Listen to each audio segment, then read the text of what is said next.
하나님은 우리의 예배를 받으시는 줄로 믿습니다. 우리 옆에 분들하고 다시 한번 인사합니다. 믿음에는 능력이 있습니다. 예수님의 이름에 능력이 있습니다. 하나님의 뜻은 하나님의 때에 하나님의 방법과 하나님의 능력으로 이루어집니다.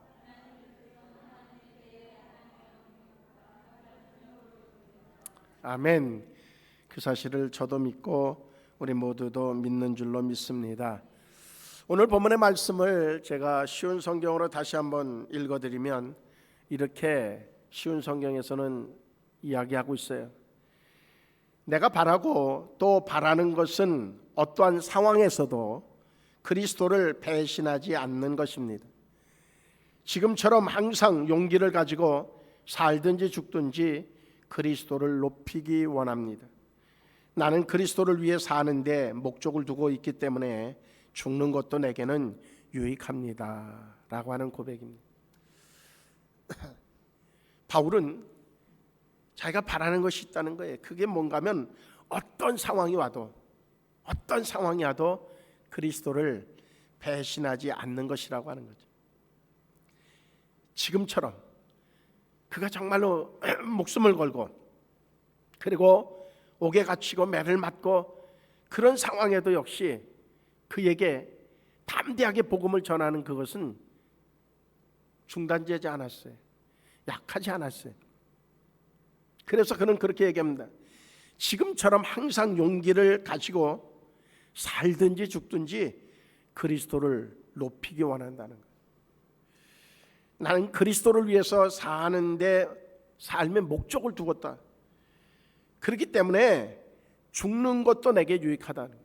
이 정도 되면 누구도 못 말릴 겁니다. 이 정도 되면 누구도 못 말릴 거예요. 내가 죽는 것까지도 내겐 예수 그리스도를 위해서 죽는다고 하면 유익하다는 거예요. 제가 두 사람을 좀 소개하려고 합니다. 카이로 빈민가에서 23년 동안 보내고 1993년 프랑스로 돌아온 엠마누엘이라고 하는 사람이에요. 그는 수녀였어요. 그가 세상에서 어떻게 보면 가장 가난하다고 이야기할 수 있는 이집트 카이로의 빈민가, 그곳에서 23년을 섬기며 봉사하다가 이제 프랑스로 돌아오게 되어졌다는 거죠. 카이로 지역에서도 역시 그 어떤 지역인가 하면 공동묘지 주변에서 사는 사람들, 그러니까 뭐 삶의 질이 보통 열악한 게 아니죠. 거기는 전기도 없었고 물을 얻기도 쉽지 않은 지역이었었다고 그래요. 그런데 이 엠마누엘이 거기에서 있으면서 그들 속에서 발견한 것 스스로도 놀라운 게 있는데, 그건 뭐냐면 그들의 얼굴은 항상 편안했고, 그리고 또한 주변 사람들을, 자기도 정말 하루하루 사는 게 힘든데도 주변 사람들의 어려움을 도와주는 그러한 모습들이 일상화되어져 있는 모습에 그는 감동을 하고 그 가운데 거해 있다고 하는 자체가 그는 행복했다고 고백을 합니다. 그런데 그가 프랑스에 돌아와서 보니까 너무너무 충격적이었다는 거죠. 전등도 들어오고 물도 마음대로 구할 수 있고, 그리고 또한 학교에 그 교육도 다 받고, 그리고 또한 먹을 것이 넘쳐서 쓰레기로 보내기도 하고, 그런데 한 사람 한 사람을 볼 때에 늘 불평이 많고 불만이 많고, 정말로 그래서 서로가 뭔가 남의 것을 빼앗는 그것이 어찌 보면 삶의 목적인 것처럼 보여지는 그들의 모습을 보면서 그 엠마누엘은 충격을 받습니다. 도대체 이게 뭘까 하는 거예요. 사회의 가장 밑바닥의 삶을 사는 사람들에게는 평안함이 있고, 그리고 기쁨이 있고, 그리고 아주 작은 것에도 감동을 받고, 그리고 또한 자기도 살기 어려운데 도와주는 것에 기쁨을 누리고 있는데, 반면에 프랑스에 돌아와서 보니까 넘쳐나는 것들로 오히려 정말로 어떻게 버릴까, 요즘 우리 사회로 보면은 버리는데도 돈을 내는 그러한 상황이 되어져 있는 그 시대에 살면서 왜 불평불만이 그렇게 많을까? 이러한 모습은 지금 우리 사회를 놓고 봐도 다르지 않다고 하는 생각을 얼핏 갖게 되어집니다. 도대체 그 차이는 어디에서 오는 것일까라고 하는 거죠. 또 한 사람을 소개해 드리려고 합니다. 아도니람 저드슨이라고 하는 분입니다. 그는 선교사였어요.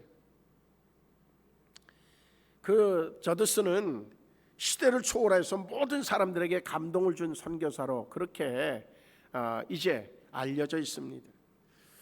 그가 아주 태어나면서부터 수재였었다고 그래요. 그래서 25살에 이제 학교를 다 마치고 그리고 이제 학교에서 자기 모교에서 교수로 초빙 요청을 할 정도로 아주 수재였었다고 합니다.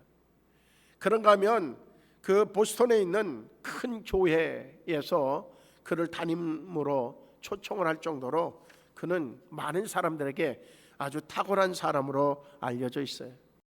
근데 모교의 교수 자리도 큰 교회 담임 자리도 다 거절하고 그는 선교사가 되기로 결심을 하고 그리고 그 콜링에 응답해서 선교사로 떠납니다.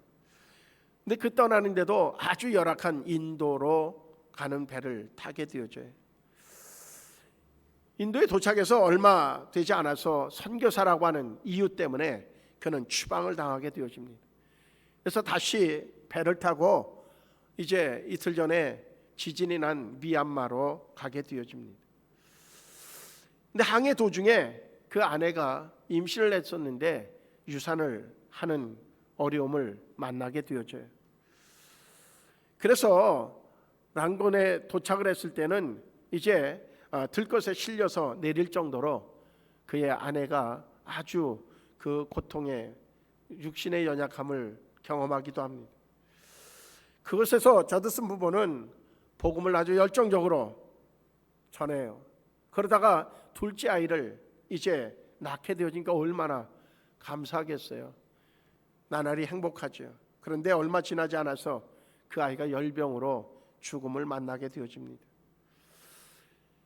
저드슨도 사람인 이상 그 상황에서 정말로 그 낙심하지 않겠어요. 그래서 어쩌면 그런 기도도 했을지 몰라요. 하나님, 내가 주를 위하여서 목숨을 걸고 이 지역까지 와서 복음을 전하는데 하나님, 나에게 정말로 생명 주신 그 기쁨을 어떻게 그렇게 일순간에 빼앗아 갈 수 있습니까? 그런 어떤 원망도 우리 같으면 했을 것 같아요. 저 같으면 했을 것 같아요. 근데 그 원망을 했다고 하는 부분은 없어요. 낙심했다고 하는 표현만 하고 있습니다. 그러다가 저드슨은 그래도 더욱더 복음을 전하는 데 집중을 해요. 그러다 어느 날 복음을 전한다는 이유 때문에 감옥에 끌려가게 되어지죠. 창문이 없는 캄캄하고 더러운 감방에서 고생을 해요. 그때에 그의 아내가 아주 그 몫을 다 하려고 하다 보니 건강을 해치게 되어지고 결국은 저드슨이 37살에 이제 출소해서 나와서 복음을 전하다가 얼마 후에 그의 아내가 이제 세상을 떠나게 되어집니다. 그러다 보니까 저드슨도 역시 건강이 많이 약해졌어요. 그래서 어쩔 수 없이 고국으로 가는 배를 타게 되어집니다.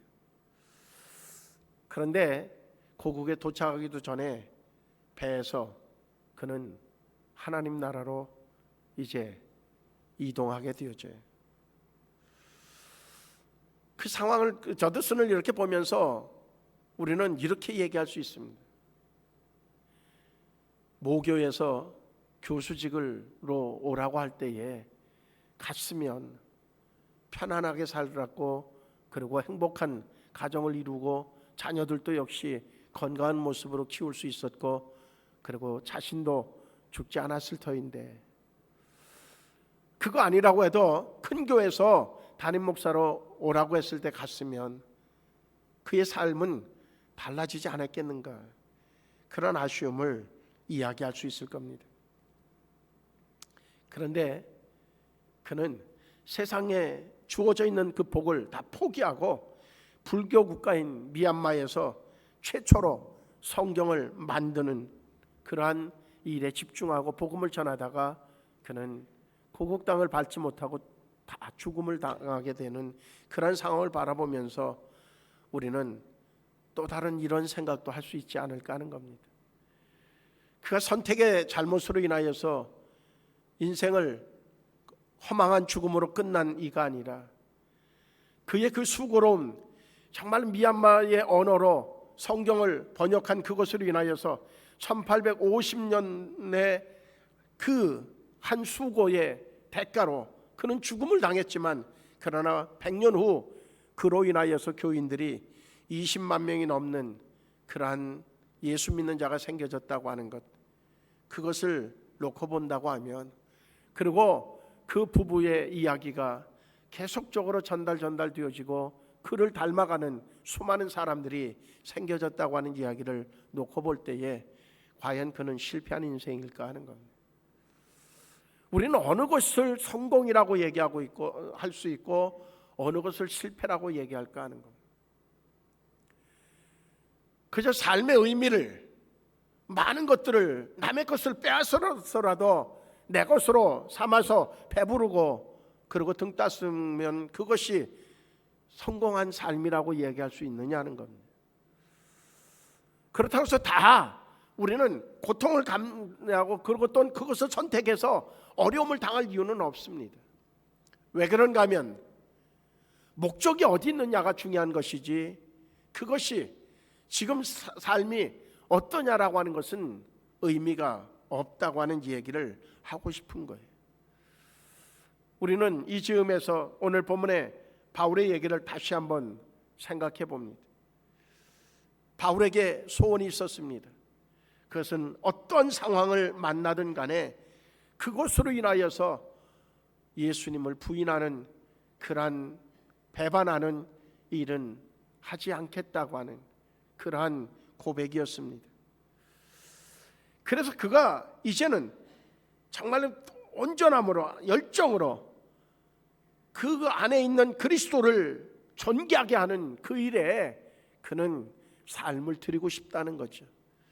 그것을 위해서는 자기가 죽는다 할지라도 그것이 나에게 불행이 아니라 유익함이 되어줄 수 있겠다라고 하는 고백은 우리가 한번 되새겨볼 필요가 있다고 하는 겁니다.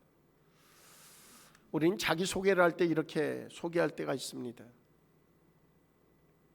나는 어느 기업체의 과장입니다.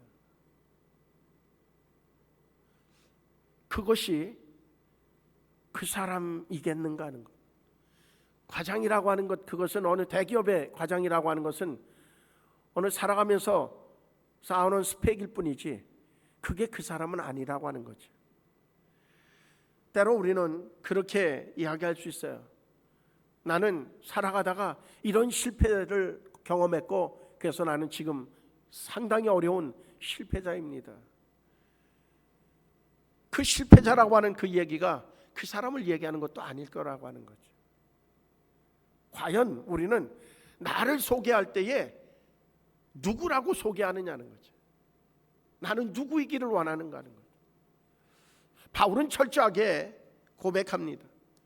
그가 살아오면서 많은 고등학문을 배우고 그리고 학문적으로도 뛰어나고 그리고 또한 열정적으로도 그를 따를 수 없는 만큼 그렇게 열정을 가지고 그에게 맡겨진 일이라고 하면 목숨을 거는 정도로 그렇게 살아왔던 사람입니다. 그러다가 그 어느 날 예수 그리스도를 경험하고 난 이후에 그의 삶은 완전히 달라졌습니다. 바울을 얘기할 때에 예수님 만난 이후의 삶에 대하여서 바울을 정의합니다. 왜 그런가 하면 그의 삶의 목적이 완벽하게 달라졌고 그 삶의 목적을 통해서 수많은 사람들이 이제 유익함을 얻게 되어졌을 뿐만 아니라 그가 누구인지에 대하여서 이야기할 수 있는 그러한 정의가 나와졌기 때문입니다. 내 안에 사는 이는 그리스도이고 내가 그리스도를 위하여서 사는 존재라고 하는 사실에 대한 고백이 바로 바울이었기 때문입니다. 우리는 과연 누구로 우리 스스로를 생각하고 있습니까? 그저 나타나지는 현상, 지금 내가 처해 있는 상황, 그것 가지고 자기를 정리한다고 하면 틀림없이 우리는 큰 오류를 범하는 것이 되어질 겁니다. 의미 있게 살아가면서도 의미 없는 사람으로 스스로가 생각하는 자가 되어질 수 있고, 또 하나는 의미 없이 살아가면서도 나는 괜찮은 사람으로 자기를 생각할 수 있다고 하는 거예요. 우리는 오늘 이 바울의 고백을 통해서 오늘 제목을 내가 사는 이유라고 붙였습니다. 사순절을 지내면서 우리는 무슨 묵상을 하면서 지내고 계십니까? 극동방송을 틀면 매일 반복되어져서 나오는 것이 있습니다. 사순절에 대한 이야기고, 그리고 우리 자신들의 정말 예수 그리스도의 삶과 이렇게 조명해 가면서 이야기되어지는 것들을 수없이 많이 들을 수 있습니다. 그런데 정작 우리 스스로가 과연 나는 누구여야 되느냐라고 하는 것에 대한 물음은 갖지 못하고 있다고 하는 겁니다. 그래서 오늘 본문의 말씀을 이제 기반으로 해서 한 가지 봐야 되는 것이 있습니다. 그게 뭐냐면 믿음이 뭐냐는 거죠. 내게 있어서 믿음이 뭐냐는 거죠. 마태복음 19장 26절에 보면 하나님으로서는 다 하실 수 있느니라 그랬어요. 마가복음 9장 23절에도 믿는 자에게는 능히 하지 못할 일이 없느니라. 이 두 성경의 구절을 놓고 보면 하나님은 모든 것들을 하실 수 있는 전능하신 분이고, 동시에 그분이 우리 안에 거하신다고 하면 우리도 역시 모든 것을 할 수 있는 일, 능히 하지 못한 일이 없는 자라고 하는 정리가 되어져요. 이것이 바로 믿음의 사람들인 우리를 정의해 주고 있는 실제적인 내용이라고 하는 겁니다. 히브리서 11장 말씀은 우리가 너무나 잘 압니다. 믿음에 대해서 이렇게 얘기합니다. 믿음은 바라는 것들의 실상이요 보이지 않는 것들의 증거니라. 그렇게 말씀해요. 믿음은 바라는 것들이 실제적인 상황으로 바뀌어지는 능력이고, 보이지 않는 것들이 증거물로 나타나지는 것이 믿음이다. 믿음에 놀라운 능력이 있다고 하는 사실을 말씀해 주고 있거든요. 볼 수 없는 것들까지도 우리가 볼 수 있는 것으로 확증시켜주는 그 능력, 그 모티브, 그것이 바로 믿음이라고 이야기를 해요. 그래서 우리는 보여지고 이해되어지는 것이기 때문에 믿는 것이 아니라, 믿고 났더니 보여지고 이해되어지는 것이 바로 우리가 가진 믿음이에요. 예를 들면 그런 거예요. 출애굽의 여정을 통해 봐도요, 홍해가 앞에 있어요. 그리고 뒤에서 애국 군대가 막 따라와요. 그 중간에 서 있어요. 앞으로 가도 죽고 뒤로 가도 죽어요. 그런데 그때에 하나님께서, 모세가 기도하니까 하나님께서 야, 내 지팡이를 들어라. 지금 그 상황을 놓고 볼 때 그 얘기는 전혀 말도 안 되는 얘기인 거예요. 여러분들 같으면 어떻게 하겠어요? 믿겠어요? 안 믿겠어요? 지팡이를 들겠어요? 안 들겠어요?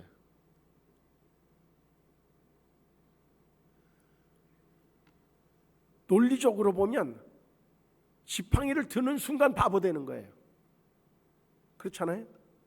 지팡이를 드는 순간 바보인 거예요. 그런데 모세는 뭐를 믿어요? 지금까지 자기의 인생을 이끌어 오셨던 그 하나님, 그리고 출애굽의 여정 속에서 보였던 그 하나님을 그는 믿은 거예요. 믿으니까 어떻게 돼요? 지팡이가 든 손이 올라가는 거죠. 그러고 났더니 어떻게 돼요? 그의 눈앞에 홍해가 갈라지는 이 역사를 보게 되어져요.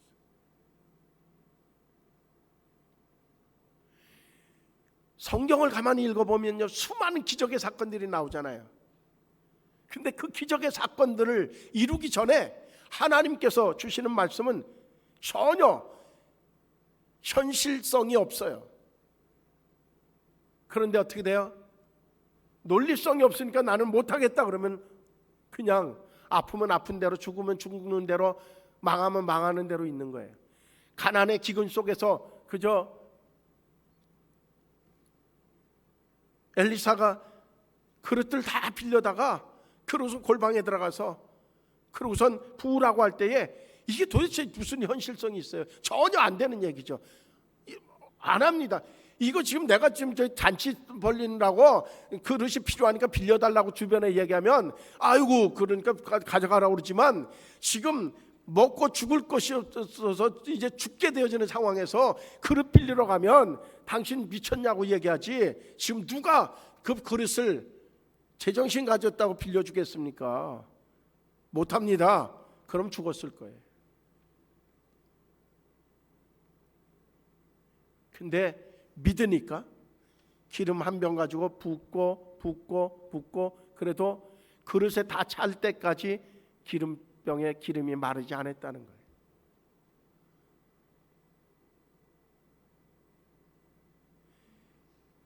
믿음은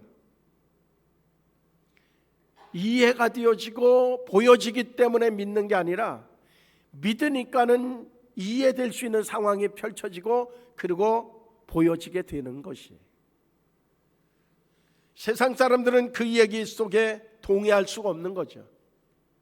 그래서 우리를 향해서 때로는 어떤 사람들은 미쳤다고 얘기할 수 있어요. 그런데 성경에 수많은 증거들이, 지금 현실적으로도 수많은 사건들이 그 하나님을 입증시켜 주고 있다고 하는 거예요. 인간이 제 아무리 뭐 똑똑하고 미래를 예측하고 날씨도 뭐 한 달 후 거까지 다 보고 그러지만 땅 바닷속에서 나타나는 현상을 예측하지 못해요.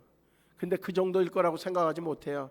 저도요, 어제 자꾸들 뭐 사람들이 뭐 그 태국에서 뭐 미얀마에서 뭐 건물 엄청나게 뭐 그냥 폭삭 주저앉았다고 그래서 믿어지지 않았어요. 근데 어저께 뉴스 시간에 잠깐 저기서 보니까 이야, 그 어마어마한 빌딩 하나가 그냥 그대로 내려앉더라고요.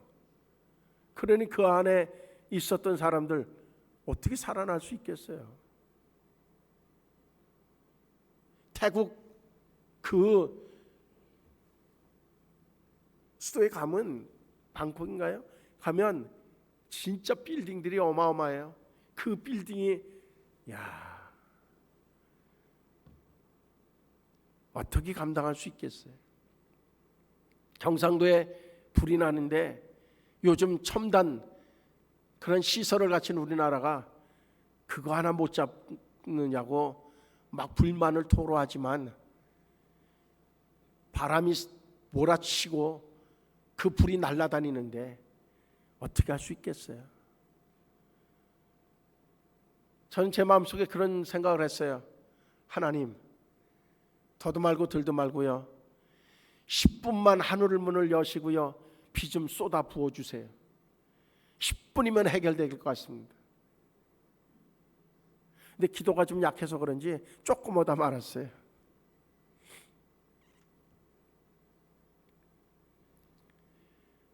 우린요, 자꾸 내가 머리로 이해할 수 있으면, 내가 배운 지식으로 이해할 수 있으면 믿는 거예요. 그렇지 않으면 하나님의 말씀에 전혀 동의하지 않는 시대에, 왜? 우리가 그만큼 똑똑해졌다는 거죠. 50년대 60년대 그 시대에는 배운 곳이 없어서 그런지 엄청 잘 믿었어요. 요즘은 너무 배운 게 많아서 안 믿어요. 성경 말씀에 수많은 기독교의 역사를 가지고 들이대도 내가 보지 않으면 믿지 못한다는 거예요. 우리도 그렇게 간다고 하면 우리에겐 분명한 것은 우리의 삶이 정말로 팍팍할 수밖에 없을 거예요. 왜? 내 삶에 그렇게 내가 기대하는 것이 이루어지는 그러한 삶이 아니었고 오히려 꼬이는 삶이 우리의 현실이기 때문에 그래요. 이제 우리는 한 가지를 선택할 필요가 있습니다. 바울이 과연 바보일까? 그는 무엇을 위하여서 자기의 인생을 내놓아야 될지를 알았던 사람이었어요. 그래서 그는 하나님 앞에 그의 마음을 드리고 그 마음이 흔들리지 않을 수 있도록 하나님 앞에 기도했어요. 솔로몬은 잠언서 4장 23절의 말씀을 통해서 이렇게 얘기합니다. 모든 지킬 만한 것 중에 더욱 네 마음을 지키라. 생명의 근원이 이에서 남이니라. 그렇게 말씀해 주고 있습니다. 솔로몬은 자기의 삶의 여정 속에서 분명하게 깨달은 것이 있습니다. 믿음은 바라는 것들의 실상이고 그 마음속에 있는 믿음은 실제적인 상황으로 이루어지기 때문에 그 마음만 요동하지 않으면 그는 언제든지 하나님의 기적을 만날 수 있다고 그는 확신했습니다. 이 시간에 우리는 하나님을 향한 하나님에 대한 믿음이 어떠한 믿음입니까? 지금 상황은 막 뒤죽박죽 되어져서 막 혼돈스러운 상황에 놓여져 있다 할지라도 우리의 믿음이 명확하다고 하면 창조 이전에 혼돈했던 그것이 하나님의 입에서 나와지는 말씀 한마디에 질서로 바뀌어지고 그리고 말씀 한마디 한마디마다 현실로 바뀌어져서 그래서 하나님이 보시기에 좋았던 창조의 역사가 나타났습니다. 이 시간에도 우리 안에 있는 그 말씀이 내게 능력이 되어져서 확신이 되어져서 선포하는 대로 하나님은 우리의 현실을 그렇게 아름다운 현실로 바꾸어 주실 것이라고 하는 말씀입니다. 그 하나님의 계획을 위하여서 오늘 바울처럼 그리고 저드슨이라고 하는 그 선교사처럼 하나님의 영광을 위해서 자기를 드리는 삶, 그것이 정말로 복 있는 삶이라고 여겨지는 사람들을 향하여서 하나님은 좋은 것들로 더해 주시는 은혜를 분명히 예비해 놓으셨다고 하는 사실을 우리는 명확하게 확신해야 될 줄로 믿습니다. 그런 의미에서 내가 사는 이유가 뭔가, 그것은 보여지는 현실에 매혹되어져서 그것을 쫓아가는 삶이 아니라 이미 계획되어진 하나님의 계획을 믿고 그 하나님의 계획을 위하여서 내가 사용되어지는 삶이 되어지기를 우리는 사모해야 될 줄로 분명히 믿습니다. 그리고 해서 우리는 하나님을 믿고 하나님에 대한 절대적인 신뢰의 마음을 가지고 있어야 될 것입니다. 시편 37편 5절에서 다윗은 그렇게 고백합니다. 너의 길을 주께 맡기고 또 그를 신뢰하라. 그리하면 그가 이루어 주시리라. 아멘. 분명한 것은 주님께서 우리가 주님을 신뢰하면 신뢰하는 만큼 하나님께서 우리의 삶을 인도해 주신다고 하는 사실입니다. 이제 말씀을 정리하려고 합니다. 우리는 예수 그리스도를 믿음으로 인해서 바울의 고백처럼 새로운 피조물이 되어진 존재들입니다. 다시 얘기하면 새로운 피조물이라고 하는 것은 하나님의 계획 안에 들어가서 이제 하나님의 계획을 성취하는 자가 되어지는, 그래서 우리의 삶의 목적이 하나님의 영광을 위한 하나님의 계획을 성취하는 데에 있는 그런 자가 바로 우리라고 하는 말씀입니다. 야고보서 4장 13절 15절 말씀을 보면 들으라 너희 중에 말하기를 오늘이나 내일이나 우리가 어떤 도시에 가서 거기서 1년을 머물며 장사하여 이익을 보리라 하는 자들아 내일 일을 너희가 알지 못하는도다. 너희 생명이 무엇이냐 너희는 잠깐 보이다가 없어지는 안개니라. 너희가 도리어 말하기를 주의 뜻이면 우리가 살기도 하고 이것이니 저것을 하리라 할 것이거늘 그렇게 말씀하고 있습니다. 결국 하나님의 손에 있다고 하는 거예요. 오늘 이 시간 뭔가 우리의 삶의 욕심, 아니 열정, 아니 우리가 가지고 있는 능력을 다 쏟아 부었는데 뜻대로 되어지지 않는 문제를 가지고 있는 분이 계십니까? 하나님 앞에 맡기십시오. 하나님, 내 힘으로는 안 됩니다. 하나님이 해주십시오. 내가 잠을 자지 못하고 먹을 것 안 먹고 그렇게 몸부림쳐서 하는 것 가지고서 우리는 우리의 삶의 문제를 해결하지 못할 때가 너무나 많이 있습니다. 그런데 하나님이 하시면 말씀 한마디로 하늘과 땅이 생겨지고 새들이 생겨지고 그리고 또한 물고기가 생겨지고 그리고 사람이 만들어지고 그리고 그 사람으로 인하여서 이 땅을 지배하게 만드는 놀라운 역사가 나타납니다. 하나님이 하시니까 되더라는 거지. 그와 동시에 이제 내 안에 그분이 계신, 주님이 계신, 하나님이 계신 존재가 되어졌다고 하는 겁니다. 이제는 나는 다른 존재예요. 에스겔서 36장 26절 27절의 말씀을 보면 이렇게 고백하고 있습니다. 하나님은 그리스도께서 죽으시기 전에 약 600년 전에 이제 이렇게 약속했거든요. 뭐라고 약속하는가 하면 또 새 영을 너희 속에 두고 새 마음을 너희에게 주되 너희 육신에서 굳은 마음을 제거하고 부드러운 마음을 줄 것이며 또 내 영을 너희 속에 두어 너희로 그 내 율례를 행하게 하리니 너희가 내 규례를 지켜 행할지라. 그렇게 말씀합니다. 이제 우리는 누구인가? 우리 안에 주님이 계신 사람들입니다. 이제는 어떻게 해야 돼요? 그분의 뜻을 따라 행하는 자가 되어질 때에 우리의 삶에는 하나님의 계획이 이루어지는 존재가 되어질 수 있다는 것. 내가 세워놓은 그 계획들이 아니라 못 이루어서 그것 때문에 낙심하는 그러한 존재가 아니라 이제는 하나님이 계셔서 내 안에서 나의 삶을 이끌고 계시는 그 하나님이 계신 사람, 그가 바로 저와 우리 모두가 되어진다고 하는 사실을 우리는 다시 한번 확신할 수 있기를 주의 이름으로 축복합니다. 그래서 고린도전서 10장 31절에 우리도 이런 고백을 해야 됩니다.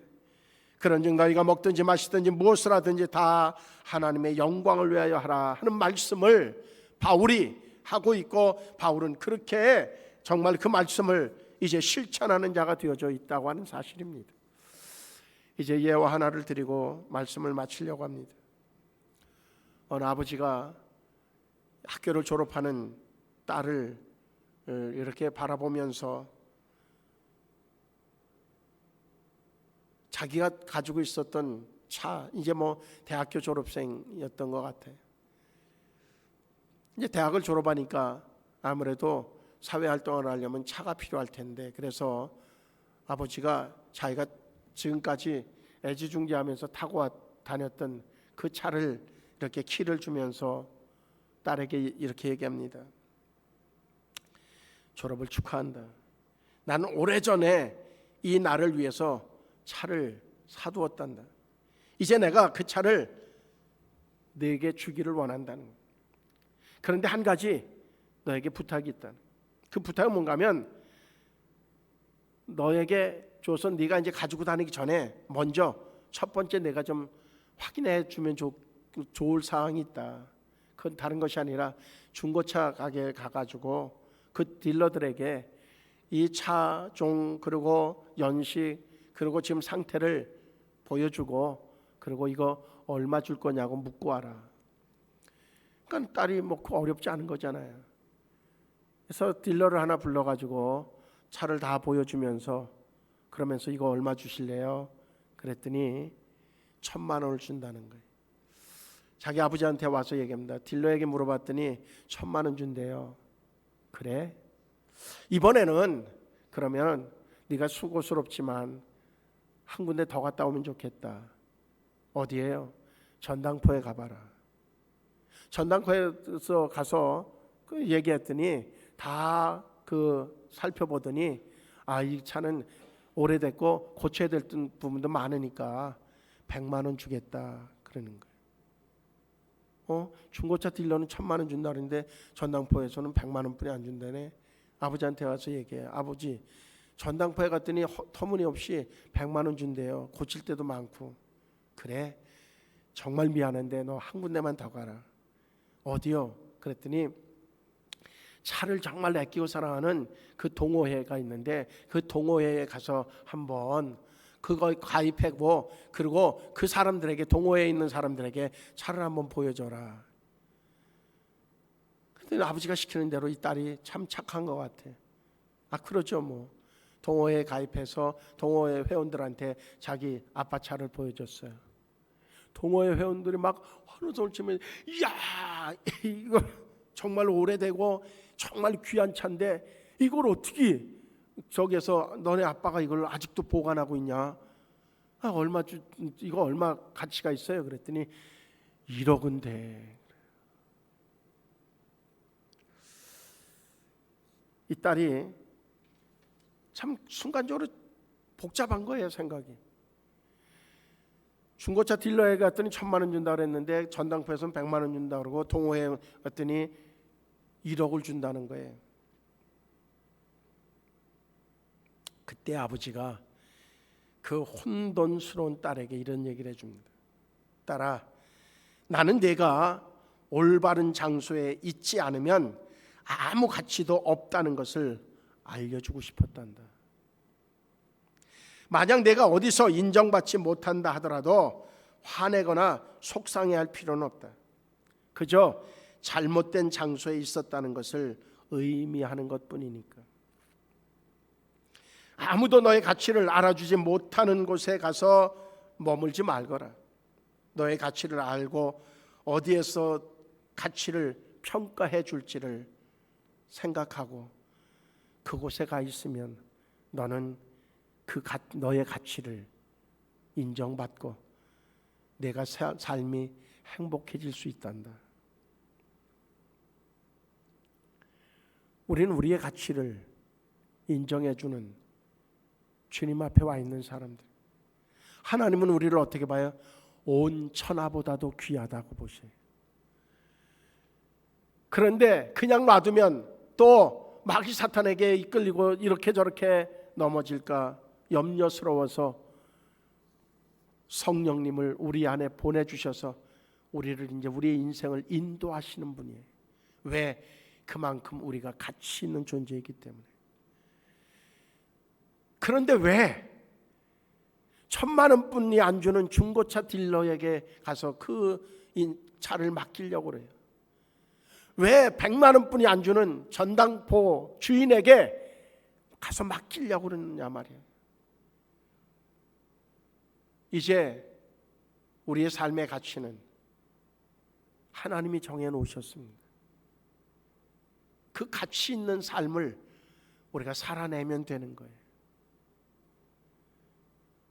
오늘 이 시간도 하나님은 우리에게 묻습니다. 내가 사는 이유가 뭐냐? 넌 무엇을 위해서 살고 싶으냐? 넌 남은 인생을 무엇을 위해서 살고 싶으냐? 거기에 해답을 여기서 찾기를 바랍니다. 그리고 복된 삶, 우리의 영혼까지도 복된 인생이 되어지기를 주의 이름으로 축복합니다. 할렐루야. 우리 옆에 분들하고 이렇게 인사합니다. 딱 보면서 깜짝 놀래요. 우선은 깜짝 놀래요. 그러면 상대방이 물어요. 왜요? 그러면 이렇게 귀한 분이 내 옆에서 예배를 드려요? 한번 얘기해 주면 돼. 우리 한번 해볼까요? 시작. 누가 최고 리액션이 크고 누가 우리는 우리 스스로가 귀하다고 하는 사실을 인정해야 하나님이 기뻐하시고 뿐만 아니라 마귀는 나하고 상관없구나 도망가고, 그래서 하나님이 인도하시는 삶이 될 때 복된 삶이 될 줄로 믿습니다. 기도하시겠습니다. 좋으신 하나님, 오늘도 우리의 삶을 주님 앞에 맡깁니다. 하나님이 전능하셔서 모든 것들을 할 수 있다고 말씀하시고 그 하나님이 우리 안에 계셔서 어느 것이라 할지라도 내가 못하는 것이 없게 되어질 것이라고 말씀하시는 그 말씀에 귀가 열려지게 하여 주시옵소서. 문둥병자들을 향하여서 네가 가서 제사장에 가서 보이라. 그 사실을 믿고 가다가 그들의 몸에 있었던 문둥병이 떠나가고 고침받은 것을 그들이 발견했습니다.